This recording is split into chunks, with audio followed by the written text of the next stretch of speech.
Good morning, good morning, good morning. Trinity, United Church of Christ, Gary. I am so excited. I am so excited for this next edition of Bible study every Tuesday at 12 noon. Thank you so much, family, for joining us on today. We have an awesome, wonderful, phenomenal topic that we're going to talk about on today. Let me ask you to please do a couple of things for me first. I want to name that this is a very sensitive topic. So at any point, if the information that we talk about today becomes a bit overwhelming, I'm going to ask that you pause the video and care for yourself in these moments. Just pause our time together, and you can come back to our time together a little later when you feel up to it. As well as, please don't hesitate to reach out to a therapist. The topic for today is a special topic in reference to Domestic Violence Awareness Month. Yes, family, yes. We have to talk about a particular topic on today, because what most people don't know is that October is Domestic Violence Awareness Month. And so all month long, during the month of October, we are going to have Bible study that is going to be featured around various issues related to domestic violence. I want to let you know, if you or someone you know has been victimized by domestic violence, break the silence. Please, family, break the silence. Feel free to contact the National Domestic Violence Hotline. Again, that's the National Domestic Violence Hotline. Their telephone number is 1-800-799-SAFE or 7233. Again, that's 1-800-799-SAFE or that's 7233. You can also feel free to check out the Domestic Violence Awareness Hotline by going to this particular website. It's www.thehotline.org. www.thehotline.org. And so, what are we going to be talking about today? We are going to be talking about sexual assault and sexual violence. That's right. We know in the field of domestic violence awareness, there are various topics that we've been talking about all month long in honor of Domestic Violence Awareness Month. But today, we're specifically going to talk about sexual violence or sexual assault, rape, if you will. And so we're going to ask that you please grab pen and paper and jot down some important notes that I'm going to highlight during our time together. Okay, family?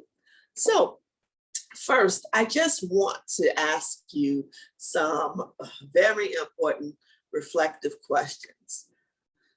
Just want to ask you some very important reflective questions. Feel free, any of the slides that I place on the screen, take a screenshot of these slides or pause your video so you can write these questions down. First and foremost, have you ever been intimate with your partner when you didn't want to? Does your partner ever force you to be intimate? How often does this happen? And when did it happen last? Have you ever been intimate with your partner because you were afraid of them? Are there times when sex between you or your partner is unpleasant for either one of you. What happens to make it unpleasant? Do you or your partner ever have different disagreements about sex? For example, when and how often to have sex? How do you resolve those disagreements?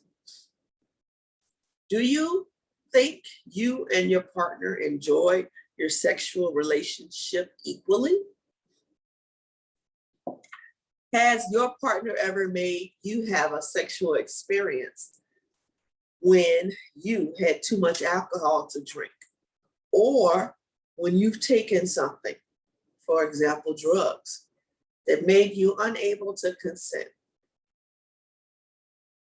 Has your partner ever forced or pressured you into doing things that weren't comfortable for you?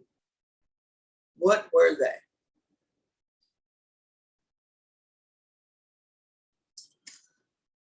Has your partner ever forced you to have a sexual experience by using a weapon or by physically hurting you?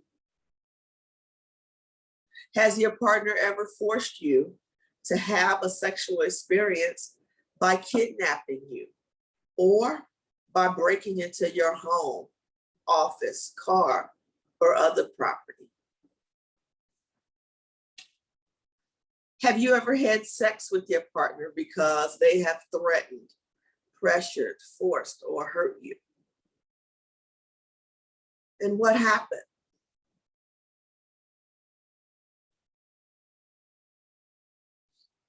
Has your partner ever had sex with you when you were physically or mentally unable to say yes or agree to the activity?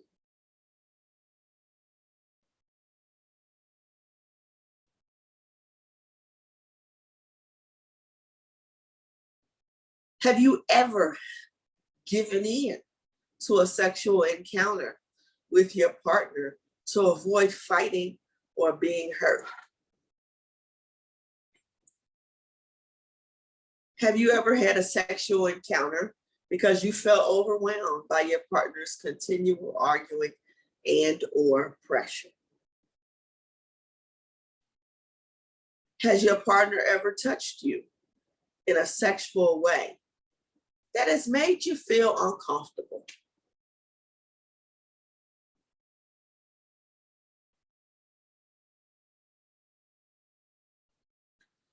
Has your partner ever said or done sexually degrading things to you?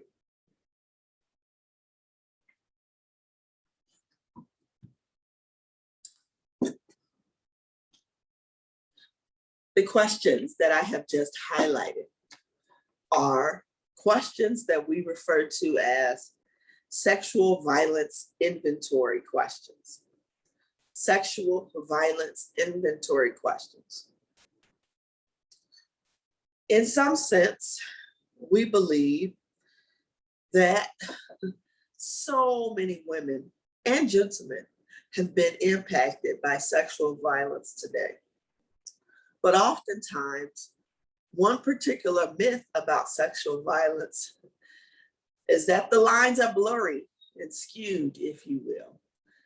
And sexual violence is relevant to whatever a particular person says it is. We believe in some sense that this is what makes sexual violence a bit tricky, cumbersome, or difficult to take into consideration, difficult to pinpoint, if you will, is because all of us have different perspectives on sexual violence. And oftentimes we find ourselves having to teach people, you may not think that that was violent, but in actuality, that was. And so these inventory questions become pivotal for us to reflect on, what exactly is sexual violence? When we think about rape, sexual assault, it is so important for us to grapple with these questions, Because even if I think something wasn't violent, doesn't mean that it's not. And we have to have some authentic, genuine conversations about that, so to speak, or if you will. And so for our conversation today, for our biblical topic for today, we are going to look at a very unfortunate story, the rape of Tamar. The rape of Tamar. I know you have heard that story, this particular story, time and time again. And I know it can be a bit cumbersome to reflect on this story, the rape of Tamar. I'm going to turn to two important books that we often reference around this conversation. There are two important books that we often highlight that are important for us to read as a source of education for us during this time. The first book that I want to highlight is entitled Texts of Terror. Texts of Terror by Phyllis Tribble. Texts of Terror. If you don't have this book, I want to encourage you to get this book. This is a very informative book that will help you in your understandings around the story of the rape of Tamar. It'll also help us as clergy, as lay persons in our church. It will help us to begin to reflect on what are important biblical dynamics, theological dynamics that we need to wrestle with as it relates to the rape of Tamar. You can read about the rape of Tamar in 2 Samuel chapter 13. 2 Samuel chapter 13.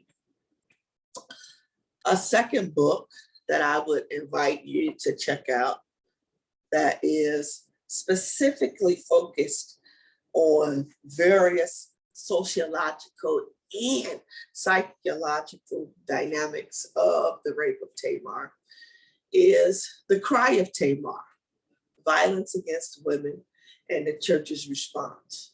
This is an awesome resource. This is an awesome resource. You can pick this up at your local bookstore, or feel free to visit Barnes & Noble or Amazon. If you don't support Amazon, check out Barnes & Noble. You can also check out a Black-owned bookstore in Chicago. It's online as well. It's entitled Semicolon. Semicolon, yes, you got it. Semicolon.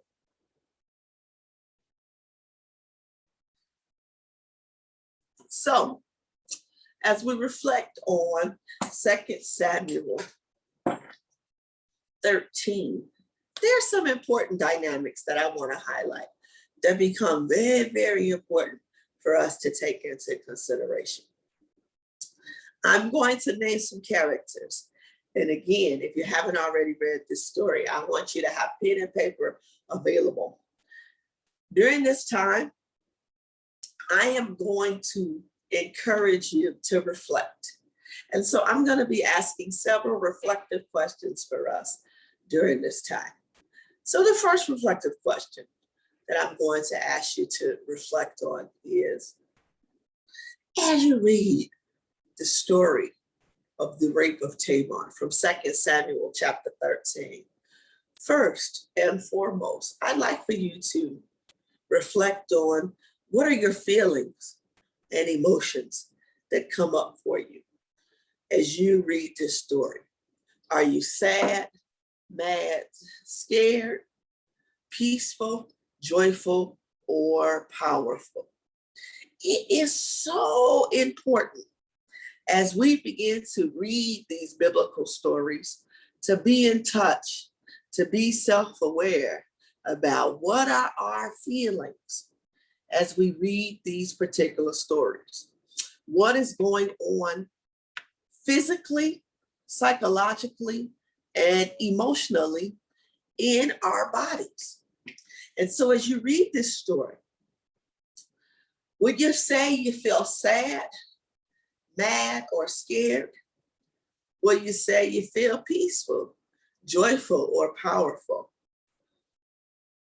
I would invite you to get in touch with your feelings first and foremost as you read this story. And feel free to jot down those feelings because we have to name our feelings as we read these somewhat difficult stories. The second reflective question that I would invite you to think about is, what are the ways in which we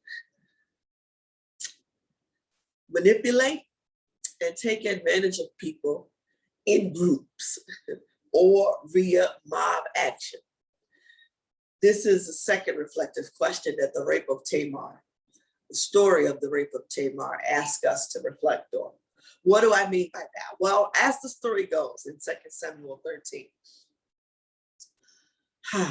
there is a gentleman named Amnon who is talking to his friend one day, Jonadab.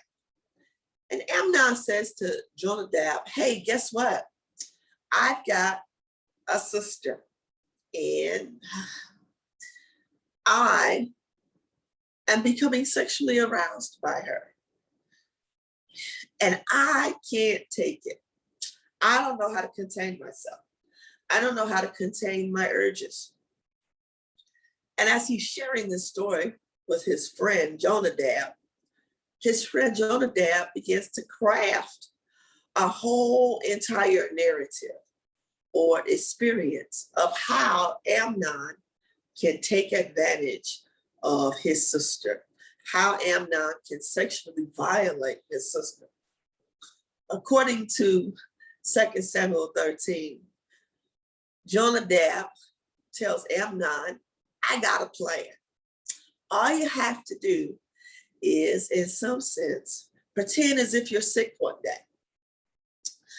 And then tell your sister to come into your room and feed you some nice hot soup, a nice warm meal, and care for you. And Jonadab even says, in case she may not want to do it, tell your dad and make your dad force her to come into your room in your home and care for you and provide you with this nice warm meal. She'll definitely do it if her dad says for her to do it. And while she's in the room with you, all of a sudden, take advantage of her, overpower her, and rape her. Isn't it interesting? Isn't it interesting? Why do I call this mob action?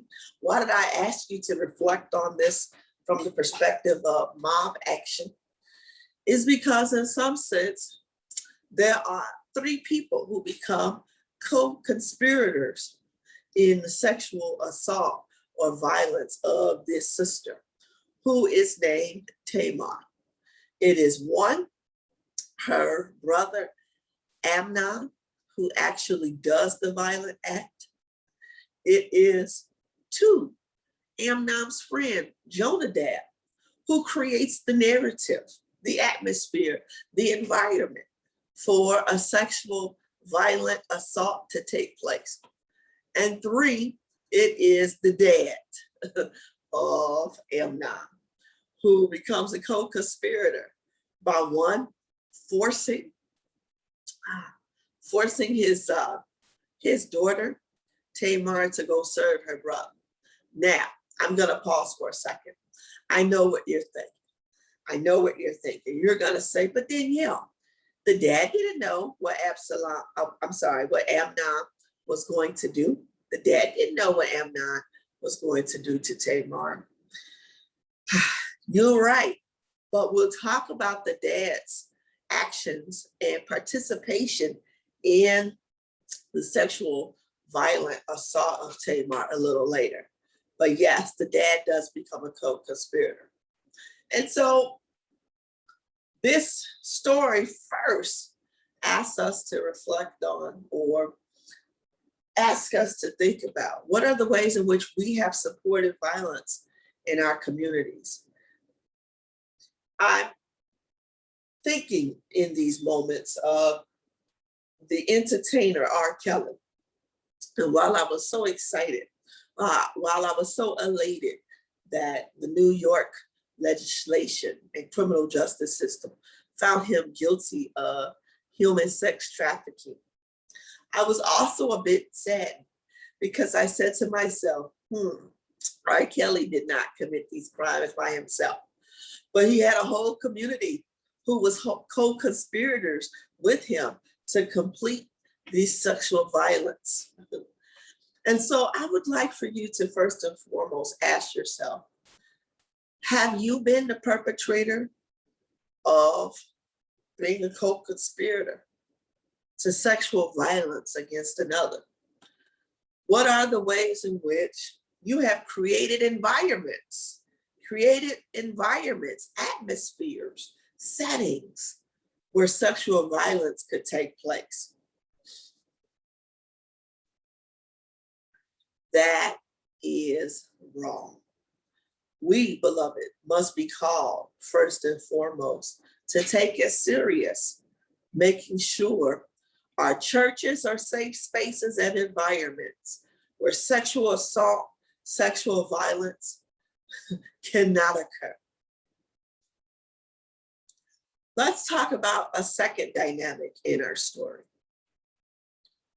Amnon goes to his friend Jonadab and says, I cannot control my urges. My sister is tempting me. My sister Tamar is tempting me. But if we read in the text, there was nothing that Tamar was doing to tempt her brother. And this becomes the second reflective question for us in this story. Oftentimes, in sexual assault and sexual violence against women in particular, we blame women for the violent act. We say such myths or statements as, look at what they were wearing. Or we make such statements as, they tempted me, they lured me. And so we have to refrain from blaming the victim. I don't care if a woman walked around naked. That is no excuse to physically, sexually violate a woman. We have to stop victim blaming in this story. And we have to hold perpetrators accountable and not allow perpetrators to victim blame as well. When we hear perpetrator victim blaming, we must immediately say, stop. Victims are never to blame. Have you ever participated in victim blaming? With the present day scenario that I gave earlier about R. Kelly. Have you ever victim blamed the teenage young girls and said or made such statements as they only wanted money, or they were dressed inappropriately, or they should not have put themselves in a particular environment to be around R. Kelly? That is called victim blaming. And we, brothers and sisters, cannot engage in that. We cannot engage in that type of conversation and behaviors of victim blaming. The next reflective question for us comes from another detail in the story. Amnon says to his friend Jonadab, I just can't control myself. I have these sexual urges, and I just can't control my feelings towards wanting to sexually be with my sister Tamar. This becomes the third reflective question for us today. How do we train little boys to control themselves, to be mindful of their urges, but understand how to control their urges. Women are not simply doctors or medical facilities to help train little boys on how to work out their urges. I'm going to say that again. Women are not therapists for little boys. Women cannot play the role of being medical help. Women's bodies are not somehow institutions or facilities for little boys to work out their sexual urges. And oftentimes in our rape culture today, or in our toxicity relationship culture today, we treat women as if women are supposed to be medicinal to men, as if women are supposed to, in some sense, be therapists in their relationships with men. How do we train little boys early on to not see women as the ones responsible for teaching them or helping them to work out their sexual urges? We must tackle this.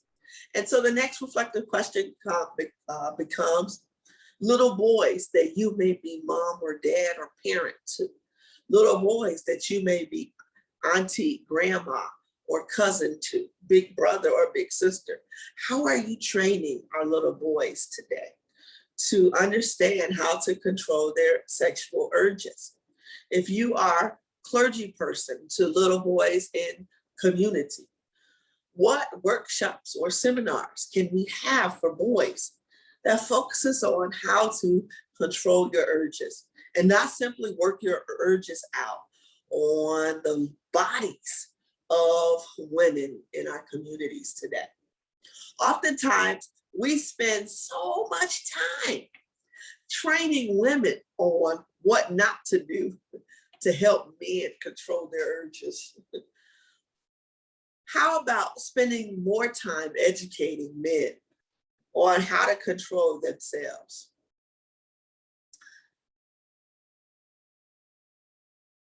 According to 2 Samuel 13, we are told that after Amnon rapes Tamar, immediately, her other brother, Absalom, is informed about the rape from Tamar. Absalom is concerned about his sister, and he notices that his sister seems to not be looking well after this unfortunate event. And so one day, he simply just asks Tamar, hey, what's going on with you? What has happened to you? What are you experiencing in these moments? This becomes a wonderful lesson for us today as we think about sexual violence and sexual assault. How are we so in tune with or observant of when it seems like sisters in our community are acting a little different? In some sense, Absalom is observant, is seeing the difference in actions of his sister Tamar, which means he has to be so in tune, so observant. I wonder, how are we in our communities today in tune with the plight of sisters? Do you ever notice something different about your sisters? Have you ever asked yourself, she's acting different. I need to check in with her and see what's going on. I'm asking us as another reflective question to learn how to be more in tune with being observant of what's going on with our sisters today, because they may have been a victim of violence and just not saying anything to us because they're afraid, they're ashamed, or they feel guilty. And so how do we begin to ask the questions when we notice them acting a bit different? Another dynamic in this story is, as Tamar after being questioned by Absalom, informs Absalom of what has happened. Immediately, Absalom seeks refuge from their dad. Remember, Absalom, Amnon, and Tamar are all sisters and brothers. And guess who their dad is? Their dad is David. I know, King David, the one we know in our biblical text as being a man after God's own heart. Immediately, Absalom runs to his dad and says, guess what has happened to my sister, your daughter? She's been raped by your other son, my other brother, Amnon. Guess what David does? David does nothing. That's right. Our text in 2 Samuel 13 says, David does nothing. David does nothing. David does nothing. That is very problematic for us today. How is it we have stayed silent and done nothing, even though we've heard stories of abuse that have occurred, even though we've heard stories of sexual violence that have occurred to particular girls and women in our community? Why the silence? We must break the silence and do something. Isn't it ironic? Isn't it ironic that David is the king? Also, David is known as a spiritual man. And so we must also begin to ask ourselves, as the church united, as the Black church, as those who have been led by spirit, those who are anointed, those who are called by God, what are the ways in which the church, clergy persons, lay leaders have remained quiet, even though it has been brought to our attention about particular instances of violence against our baby girls today? Have you stayed silent when you should have spoke up? That becomes a reflective question for us today.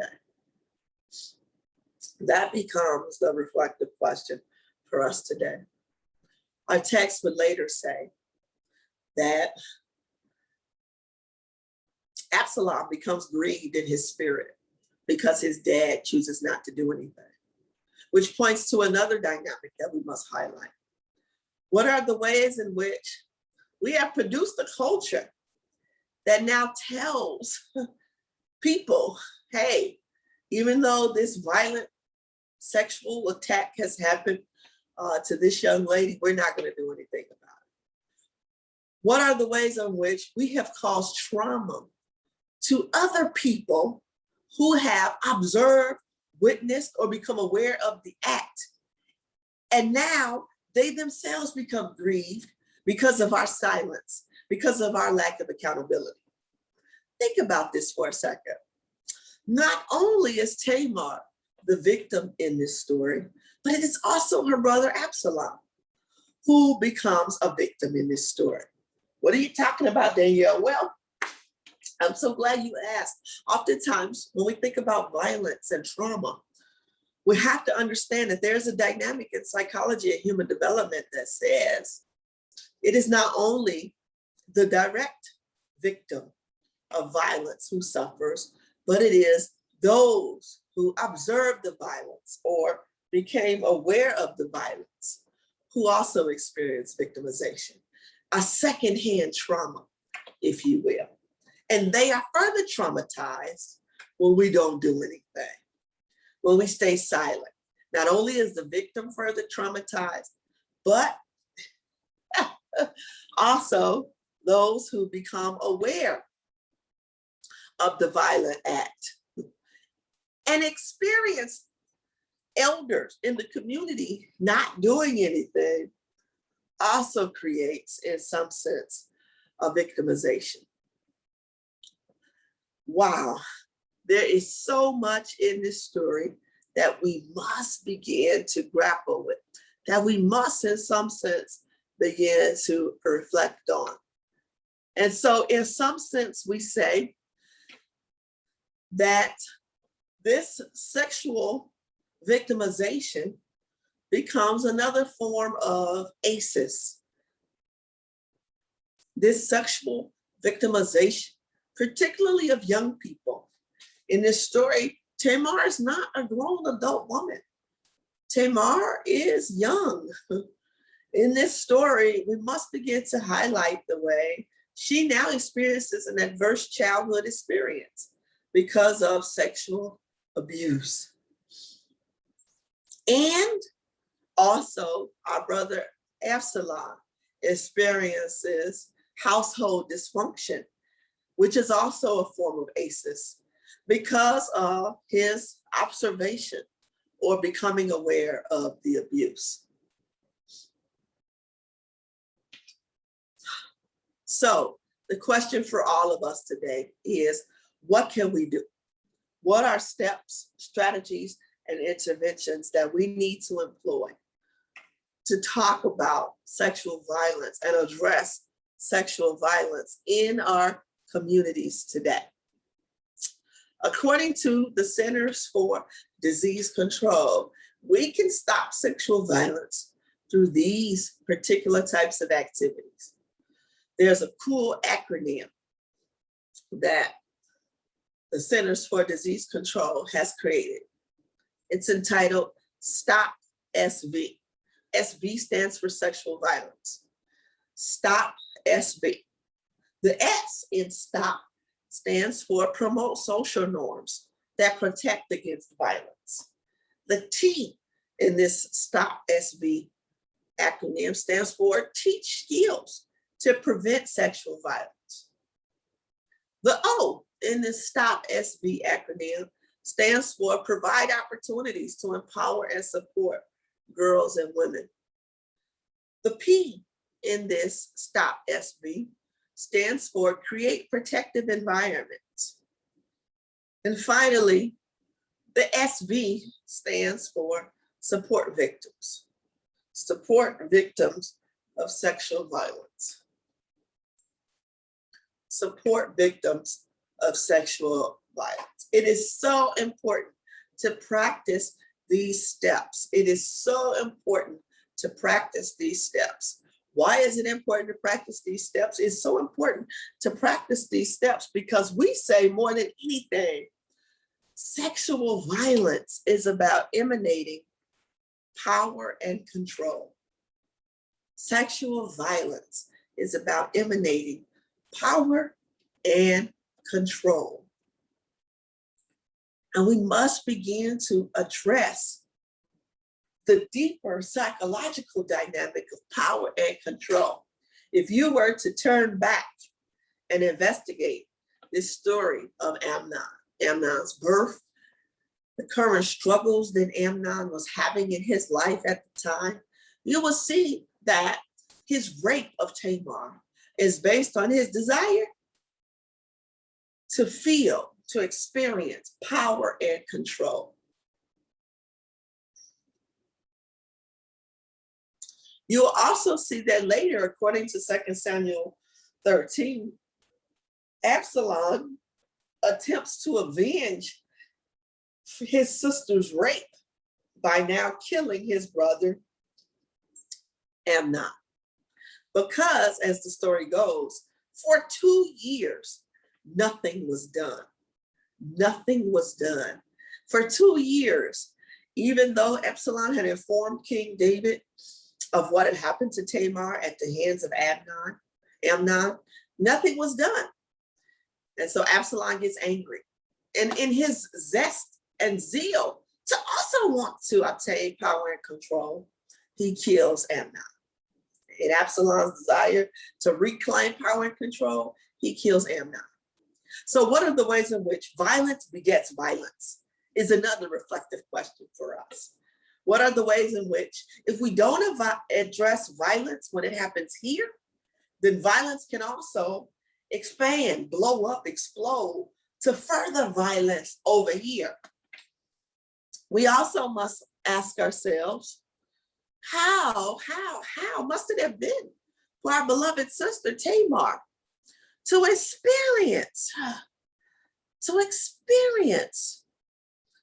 this rape and nothing being done about it.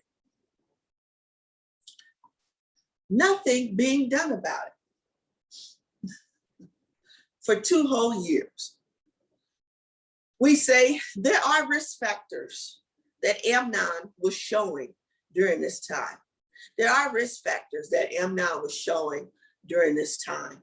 And how do we be sensitive to addressing these risk factors in advance? These are some of the risk factors that we say contributed to or created a mindset for Amnon to rape his sister, Tamar.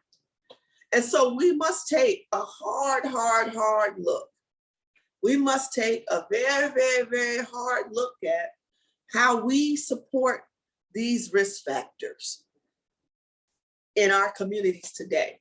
And what are the ways in which we can begin to address these risk factors in our community today? I want to encourage you. If you have been the victim of violence, if you have been the victim of violence, please know it was not your fault. It was not your fault. You are loved. You are loved. You are loved. We want to invite you also to turn to the Faith Trust Institute and check out these important strategies highlighted by the Faith Trust Institute on what you can do to respond to sexual and domestic violence. www.faithtrustinstitute.org. Again, www.faithtrustinstitute.org. I want to say thank you so much for our time together today. As you reflect on ideas and points and thoughts that I've highlighted and many of the reflective questions, I really want you to get in tune with grappling with these questions. What other questions are now spurred for you as a result of these initial questions that I've offered? What other thoughts come to you? Maybe you're being called to lead a domestic violence and sexual assault violence ministry. What is the divine calling you to create in the midst of the high rates of sexual violence in our communities today? I love to hear your questions and thoughts, beloved. Blessings to you.